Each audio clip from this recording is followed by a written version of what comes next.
Broadcasting from the studios of AM 950 KTNF, the progressive voice of Minnesota. This is The Gailey Show.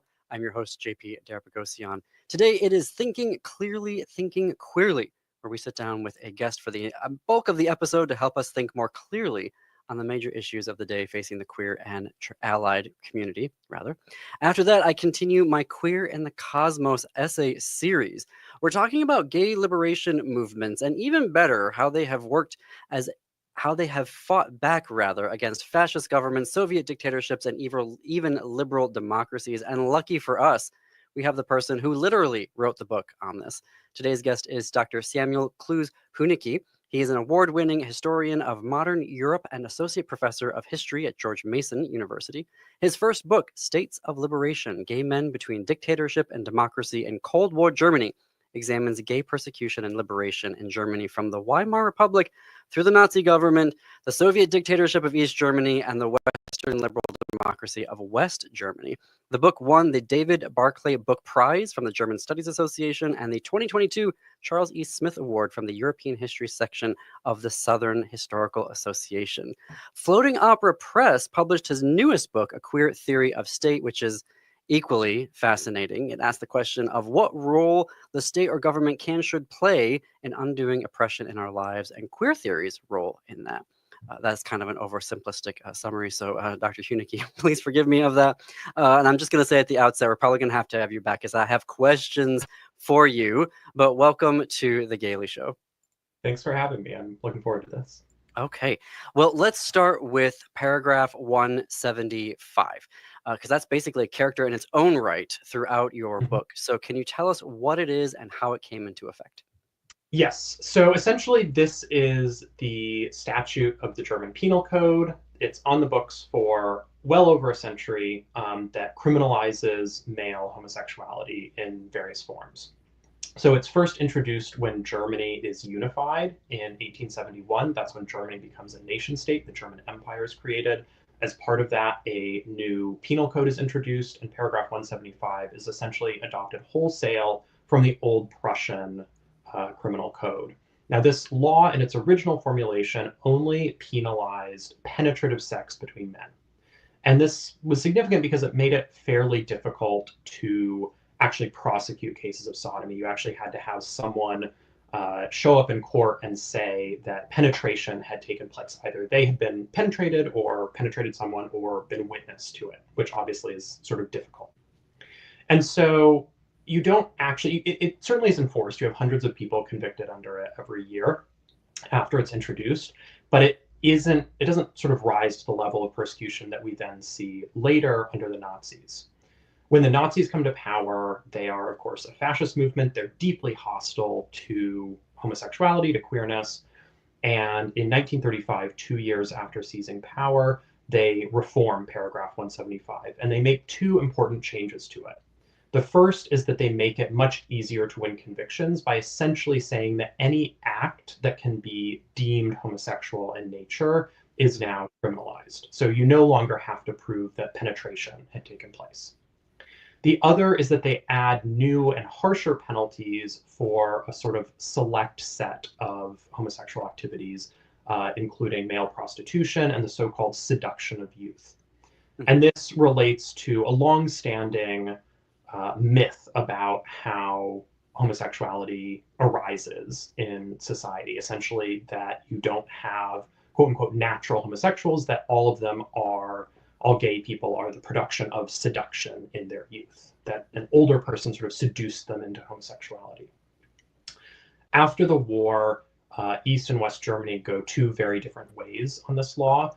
East Germany, very early on in 1950, essentially says, this is a result of fascist jurisprudence, and we are going to do away with it. West Germany, on the other hand, says this is an important measure for protecting the youth, for protecting society, and they keep it on the books for 20 years. East Germany finally reforms it and decriminalizes adult homosexuality, adult consensual homosexuality in 1968. West Germany does the same in 1969.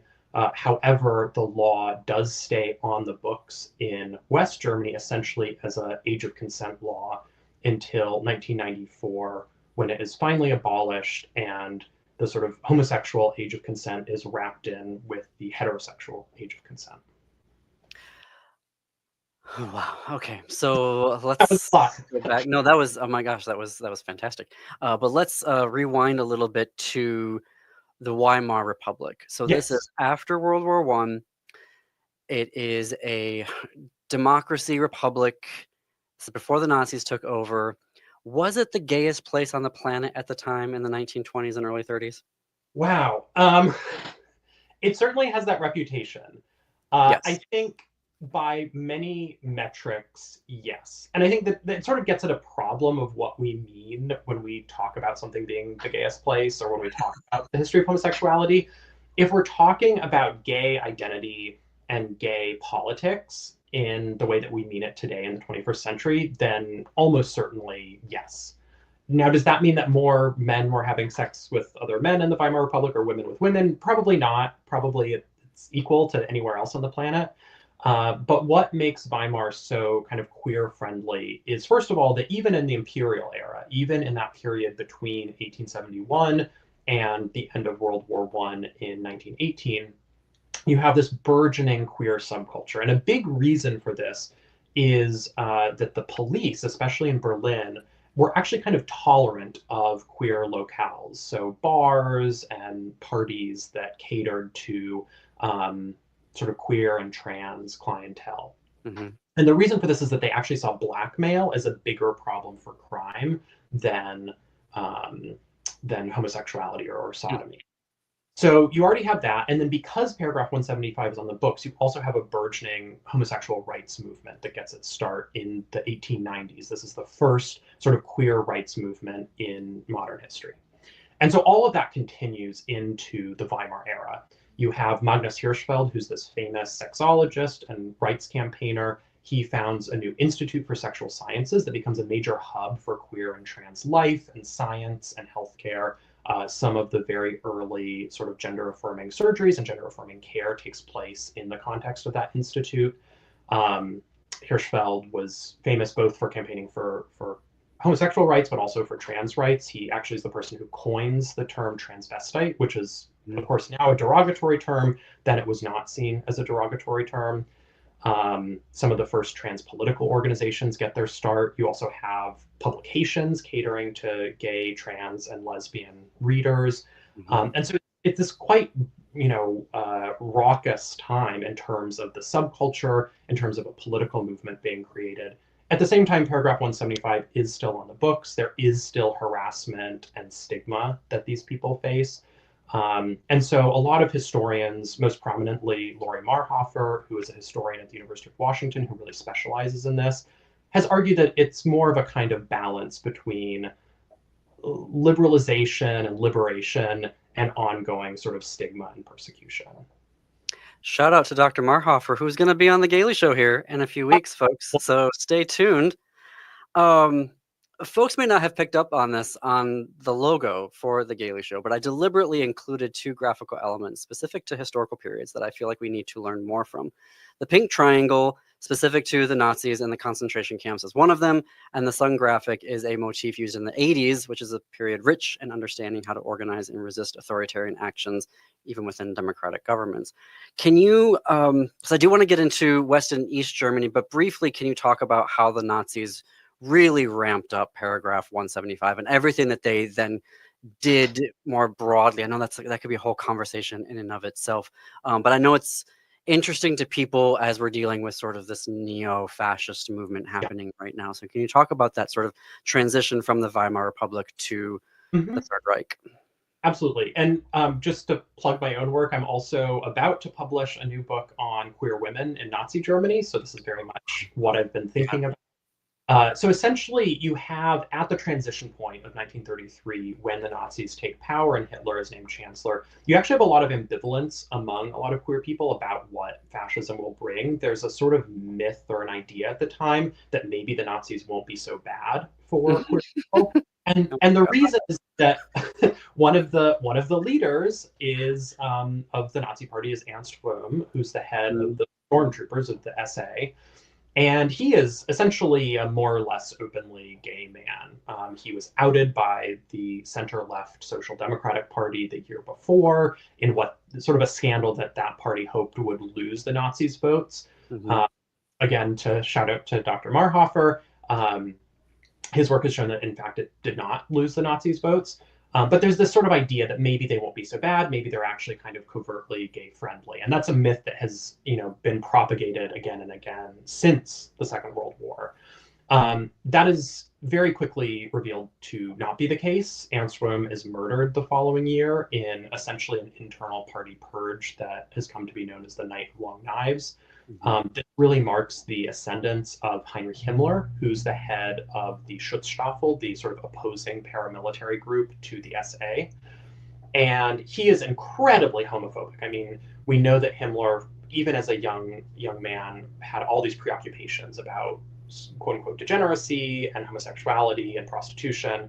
And this he very much carries into his official government roles. He becomes chief of the German police in 1936. He's head of the Gestapo, as well as being head of the SS. And persecuting queer people is really a preoccupation for him. So it's under that auspices that paragraph 175 is strengthened in 1935, and you see prosecutions just skyrocket from the hundreds per year to thousands per year, roughly from about 800 a year to 8,000 a year in a matter of a year. You have these sort of brutal police interrogation tactics that, in particular, are targeting gay men. You also have trans women who are wrapped up in and caught up in these persecutions. At the same time, there's never a law that explicitly criminalizes female homosexuality, but research that I've been doing over the last almost 10 years, as well as research of many other feminist historians, has shown that even in the absence of a law, queer women were also persecuted. You have queer women who are denounced to the police for being lesbians. Some of them wind up being sent to concentration camps. Some of them die there. And so you have a fairly systematic attack on queer life that takes place really almost from the moment of the Nazis taking power. Wow, we're going to take a short break here. More with Dr. Samuel Kloos-Hunicke when we come back. Be sure to support our sponsors and tell them that you heard about them here on The Gailey Show. They keep progressive radio news and analysis on the air. Stay tuned.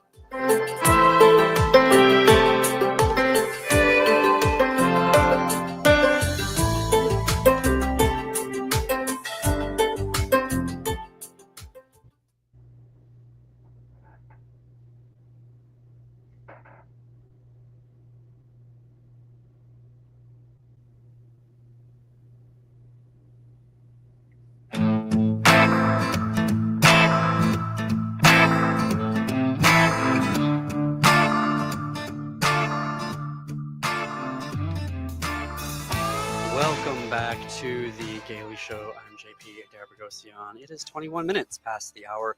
This is our weekly Thinking Clearly, Thinking Queerly episode. My guest is Dr. Samuel Kloos-Hunicke. He is a historian of modern Europe and associate professor of history at George Mason University, and also the project director of the East German Poster Database, which is a digital project funded by the Fenwick Fellowship from the George Mason University Libraries, which will make the university's collection of 7,000 posters from the GDR available to researchers and students. We're talking with him about his book, States of Liberation, Gay Men Between Dictatorship and Democracy in Cold War Germany. Sam, okay, so we're in the Nazi era. Clearly, thousands more people are being prosecuted under paragraph 175. They have destroyed everything from the Institute to all of the groups, and basically now we're using 175 to send people to the camps now, right? Yeah, so I think that's maybe Oversimplifying. a bit of an oversimple, just because you have many, many more people who are prosecuted under paragraph 175 than are actually sent to the camps. So there are about 50,000 people who are convicted under paragraph 175, and somewhere between 5 and 15,000 who wind up in the camps where they're wearing, the pink triangle, which, as you pointed out, is now an emblem of queer liberation.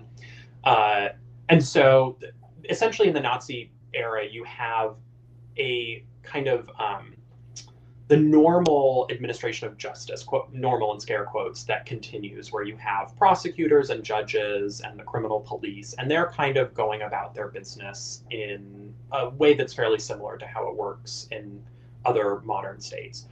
Parallel to that, you have the kind of extrajudicial penal apparatus that gets set up with the SS and the concentration camps. And essentially, there are various ways in which someone can be transferred from the kind of normal system of justice into the concentration camp system, but it's not automatic by any means. Okay. Thank you for that clarification. So, glossing over, fast forwarding a little bit of history here. So the Allies win. The Soviets and the Western powers, led by the U.S., sort of partition Germany. It ends up being East Germany, West Germany.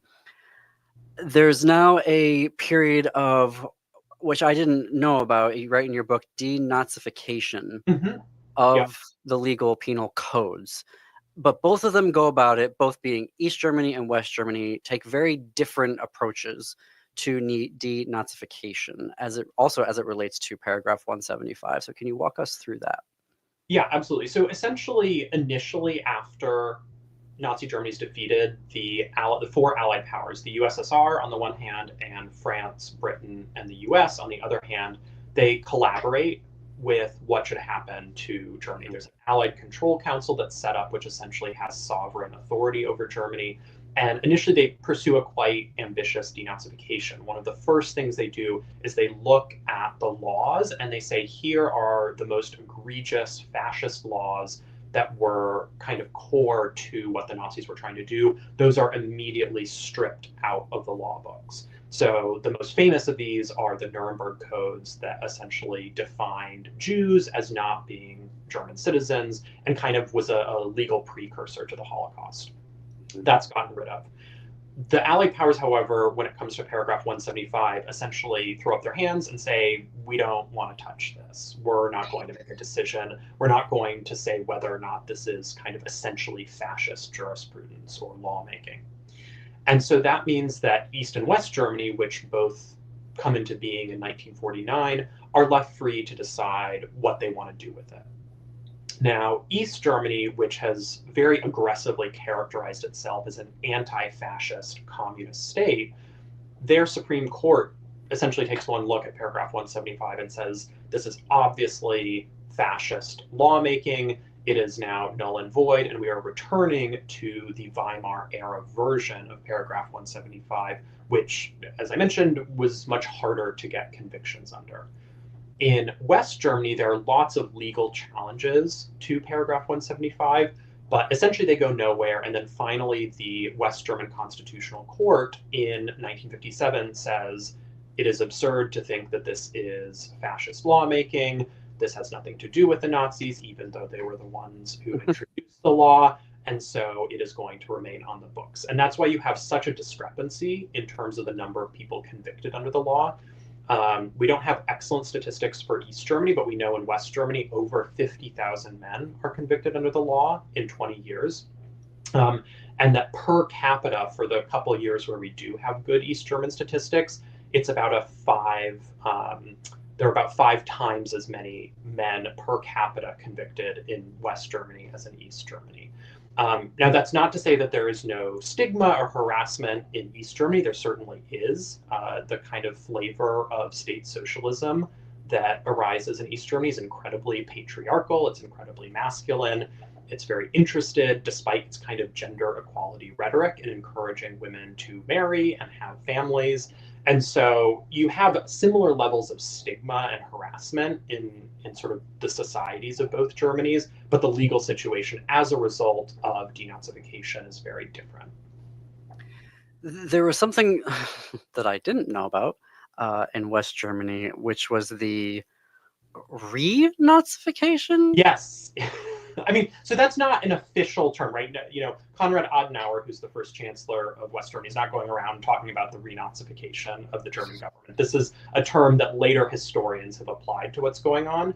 But essentially, Adenauer, who is the leader of the Christian Democratic Union, the center-right party, in an effort to win the votes of former Nazis and former Nazi sympathizers, advocates a kind of aggressive um, amnesty policy, essentially saying all the people who were purged from government jobs, who were convicted of kind of belonging to the Nazi party in the 4 years of Allied occupation, we're going to expunge all that, we're going to wipe it away, we're going to sort of forgive and forget and move on.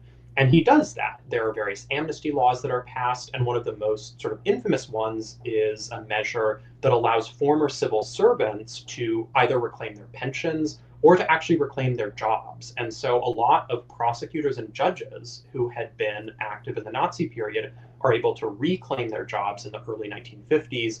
And that somewhat accounts for how aggressive the judiciary is in prosecuting 175 cases. And that didn't happen in the GDR, in East Germany.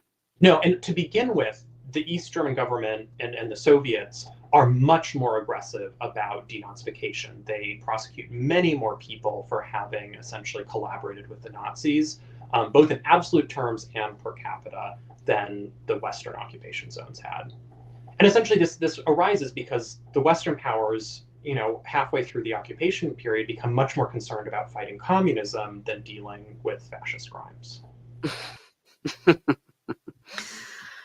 Okay. I have to fit in a break here. We're going to have more with Dr. Huneke, and this, particularly as we get into the 70s and 80s, the differences between both East and West Germany, which is going to challenge a lot of your biases, at least mine anyway. You're listening to The Gailey Show here on AM 950 KTNF. Stay tuned for more after the break.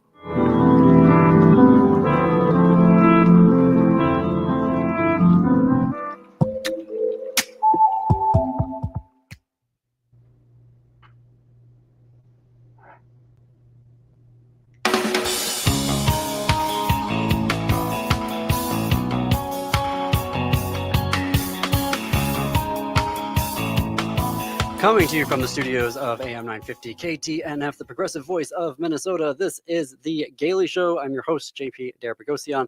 It is our Thinking Queerly episode for the week. We're talking about gay liberation movements in Germany, specifically we're going to start talking about under the Soviet dictatorship of East Germany and the liberal democracy of West Germany.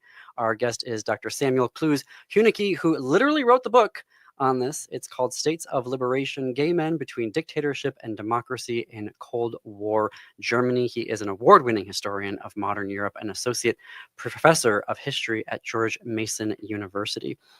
Okay, so when we get to the 70s and the 80s, there's how do I want to ask this question?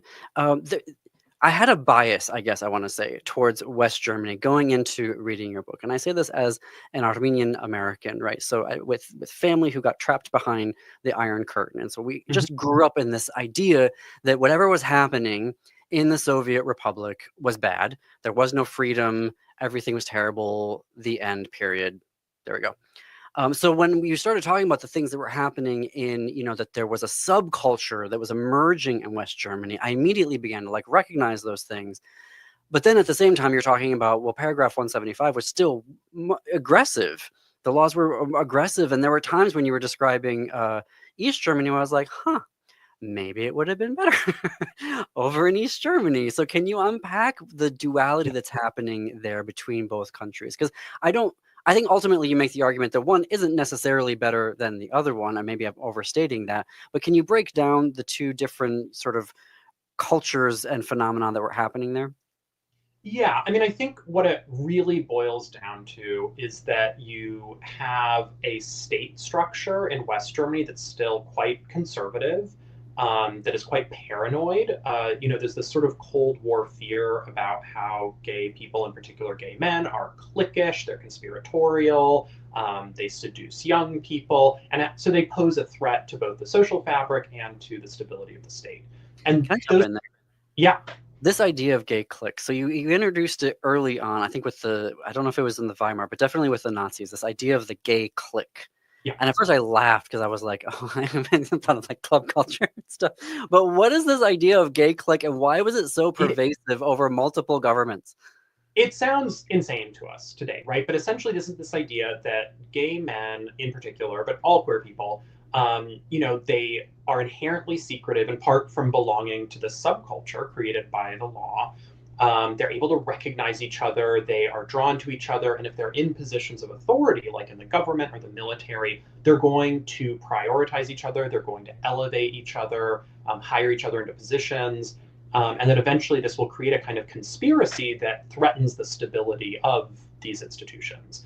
And the biggest sort of example of this is Ernst Röhm, because after he is purged in 1934, Hitler goes to the parliament and says, I had to do away with Röhm and this clique of people around him because they were all gay men and they were going to essentially launch a coup against me and the other Nazi leadership. And so that's where the myth already existed, but that is sort of the chief evidence that people bring out both during the Nazi period and after the Nazi period as evidence that there are these gay cliques that are essentially oriented towards coups and overthrowing the state. So that all that has incredible staying power. It also inflects, if you've heard of the Lavender Scare in the Hmm. U.S., this idea also comes to sort of infect U.S. policy towards queer people.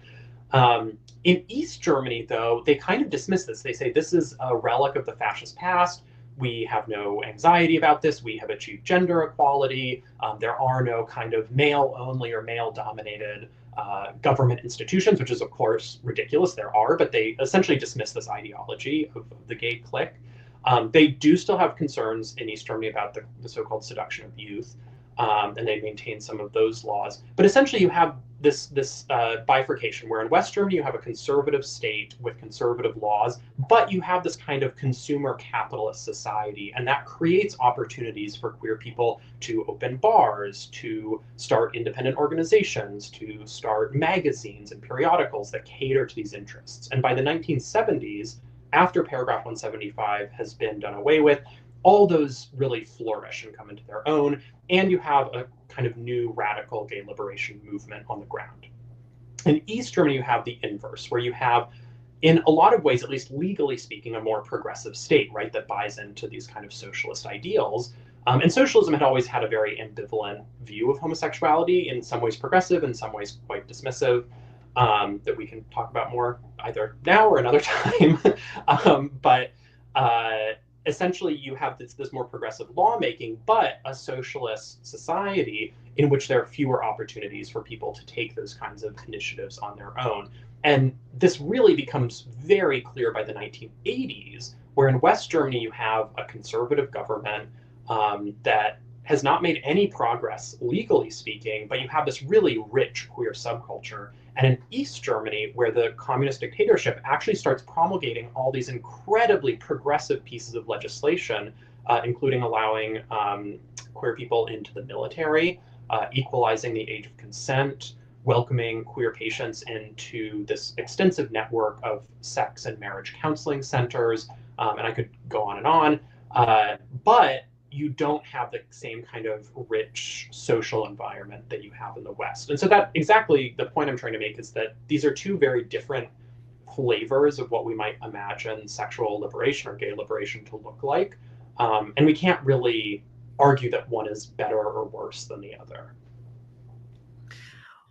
What do you feel that we can take away from that today as now we're facing the MAGA neo-fascist? Yeah. Um, so I know that's things, a big question, but I want to be because I want to be mindful that that time period and that context of Germany very different than where the context that we're inheriting here, right? But as you're looking through that history, are there applicable lessons or even strategies that we could take away from that could be useful here for us to either think about or things that we could actually do?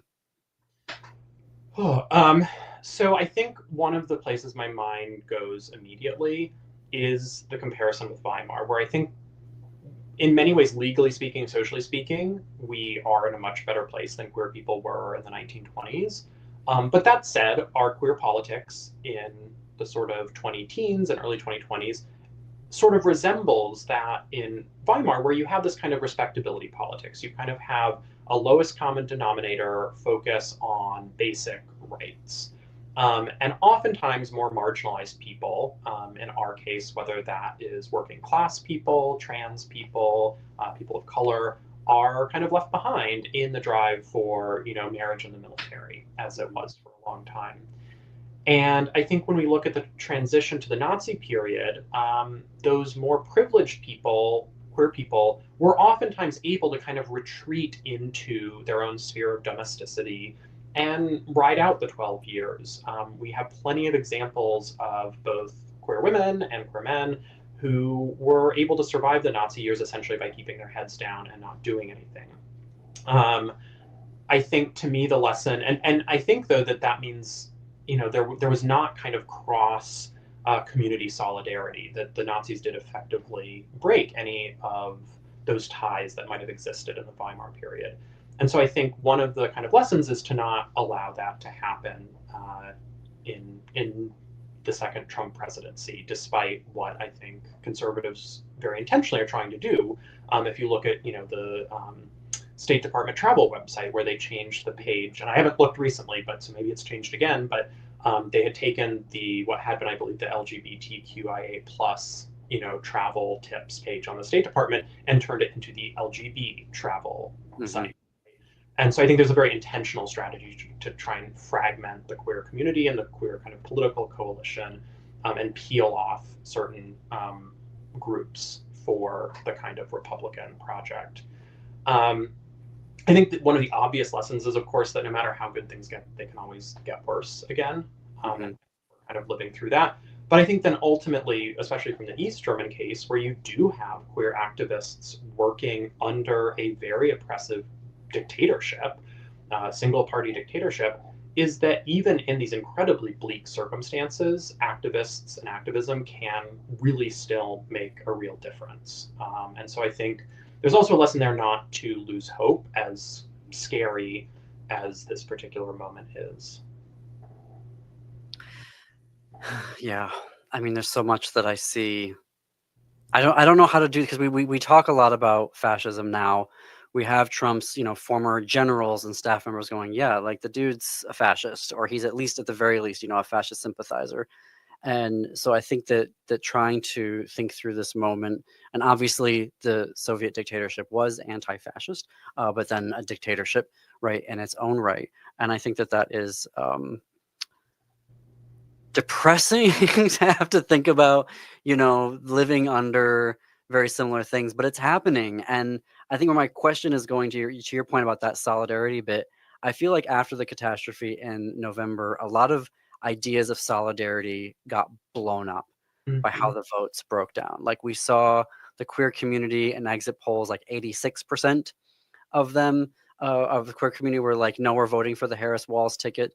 And we were one of the few demographics. I think Black women was the only other demographic Mm-hmm. that was higher than that. It was like 93% of Black women voted for Harris Walls. And then you see so many other Teamsters, right, going for him, and some other unions, and like some other, racial ethnic minorities, going in that direction. And how do you see that as also part of their project to split us up? Is that there's this feeling that the idea of solidarity, kind of whatever it was before November 5th, is kind of fractured right now.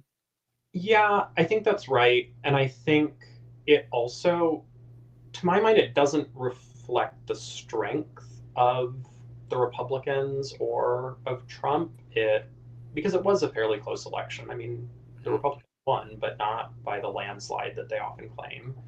But it reflects the weakness of the center left in this country that has really become kind of emaciated. I think Biden's presidency, in a lot of ways, was a disaster for many of these groups. I think we have a Democratic Party structure that isn't willing to listen to its base, to its constituencies. And so you naturally have people looking for other options. And I think a lot of people I know who voted for Harris did not do so enthusiastically. They did so because they saw her as the better of the two options. But I do think that a lot of what we need to do will be going into building a Democratic Party that's actually representative of the voices of its constituents. That is an amazing segue into this book. that we don't have time to talk about. So I'm going to put you on the air and officially invite you to come back to another episode of Thinking Queerly, because you pack a lot into this little volume. It's called A Queer Theory of State. And wow, I think I've gone through it like 3 times already. I, But Dr. Samuel Clues Hunicke, thank you for joining us here on The Gailey Show. We have a link on how to buy his books in the show notes and on our website at am950radio.com. You can go and learn more about his work. He's got some excellent other interviews that he's done, updates about current book projects that he is working on. The website is Samuel Clues Hunicke, CLOWESHUNEKE.com. As I said, you are a friend of the show, so you need to come back. I would love to. Thanks for having me. Absolutely. Okay, so after the break, we are going to continue our Queer in the Cosmos essay series. And I realize that I'm coming in a little hot on that break. I've still got some time here for you. Sam, how can folks connect with you on social media if they want to do that? I am still on Twitter, now X, Dude, no. And I'm on Blue Sky as well, SCHUNEKE. I'm also on Instagram, same handle, SCHUNEKE. I have to say, I don't use social media prolifically. I have sort of retreated from most of it, but I am there and I occasionally post. And when people message me, with questions, whatever, I do try to respond. Perfect. Well, thank you very much for joining us here on The Gailey Show. I've really enjoyed this. Thank you. All right, folks, stay tuned. One last break, but lots to get to here on The Gailey Show.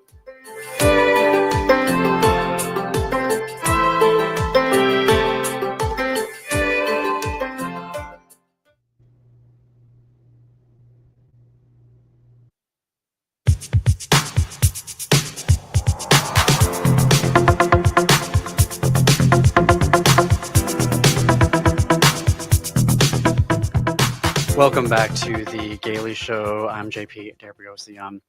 For the last segment of our Thinking Clearly, Thinking Queerly episodes, I continue my Queer in the Cosmos essay series, which is my journey through learning about the literal cosmos as a means of gaining perspective on queer life here on Earth. This is a continuation of Lightyear 3. Last week, briefly, I shared about how, as a queer kid, I wanted to fly, and how I even wrote a genuine letter, yes, genuine letter to Peter Pan, asking him to save me. How, as a queer kid, I desperately wanted to live on the island of lost boys to escape the homophobia in my life. What does all this have to do with the cosmos? Well, it was an early lesson in the metaphor of gravity, the most influential force in the universe, inescapable. When the mass of something is so great and so uncontestable, it will draw everything towards it. No escape. And there was no escape from heterosexism and homophobia for me. It was too big. It was too massive. Gravity prevented me from flying and flying away. And as gravity crushes hydrogen into stars, this hatred of queer people was crushing me into something I didn't understand and feared. But there was more to gravity than I realized. Recently, as I started zooming around the cosmos, I took gravity for granted. I know it keeps me grounded on Earth. I know that off planet, I float around weightless because I'm outside Earth's gravity. On the moon, I bounce around because the moon isn't as big as Earth and so exerts less gravity. I know gravity creates stars and that the Earth exerts a gravitational pull on the sun and even Pluto and vice versa. It all seems very basic, kind of boring. Gravity is boring. The only interesting thing about gravity is its absence. And its absence is lucrative. You can book a ticket on a 0G flight to experience what it's like to be in space just by flying around the Earth. But a single ticket costs $8,900.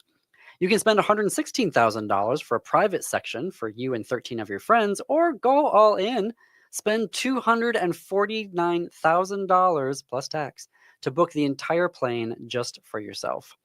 If the Zero Gravity Corporation wants to give me a press pass, I won't turn it down. But if we're going to be surrounded by an epic force that creates stars and powers black holes and shapes the universe, and keeps my queer self grounded on this rando planet, then it should at least be sparkly or have an ethereal sound. If I can hear the ocean and a seashell, then I should be able to hear gravity when hiking in a cave or when a plane is taking off and landing. At the very least, gravity should be a force that the worthy or just the gays can tap into to use to defeat our enemies. No such luck. So I'm left to hanging out on the University of Cambridge's website, a necessary destination for any queer traveling in the cosmos. And it turns out we know what gravity does, but not what it is.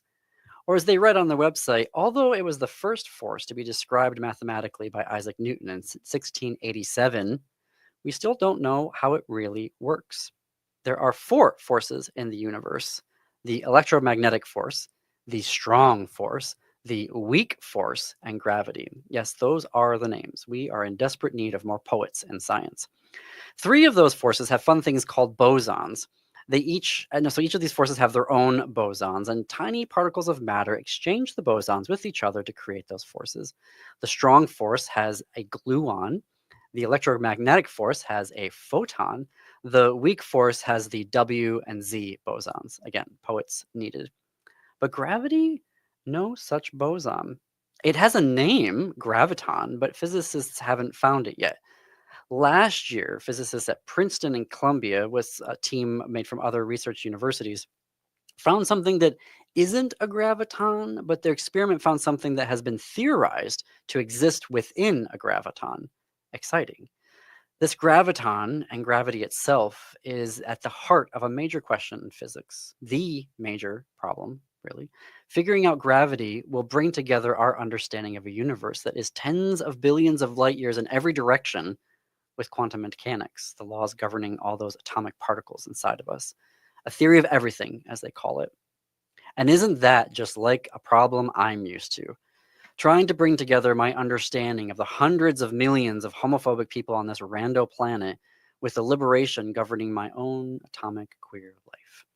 Every time the queer community finds a way of understanding our freedom, be it through repealing discriminatory laws or even a constitutional right, these homophobic forces just confound all of us with their obsession to control and erase every part of our lives. There probably won't be a queer theory of everything, nothing that will contain an explanation of humanity's vitriolic attacks against queer folk, along with humanity's compassion and even just indifference. What theory of everything explains a liberal senator taking away trans children's health care while wanting to walk in a pride parade? What explains a superintendent protecting gender-neutral bathrooms while restricting an LGBTQ picture book in the school library? Make it make sense. How do I reconcile the cosmic perspective, understanding derived from observation at a distance, while also understanding the quantum or rational behavior of an individual within that mass of humanity? Every night, I stare out into the cosmos, take some time to do so. Or I imagine it when my sky is filled with clouds of snow and rain. I stare out and feel this expansive wonder, even when I can't see it. What unbelievable luck. What a chance we have. What a fluke. Yet, at the same time, some small part of me still wishes for Peter Pan. When is he going to get here? Because what a waste we've made, haven't we, of this beautiful chance?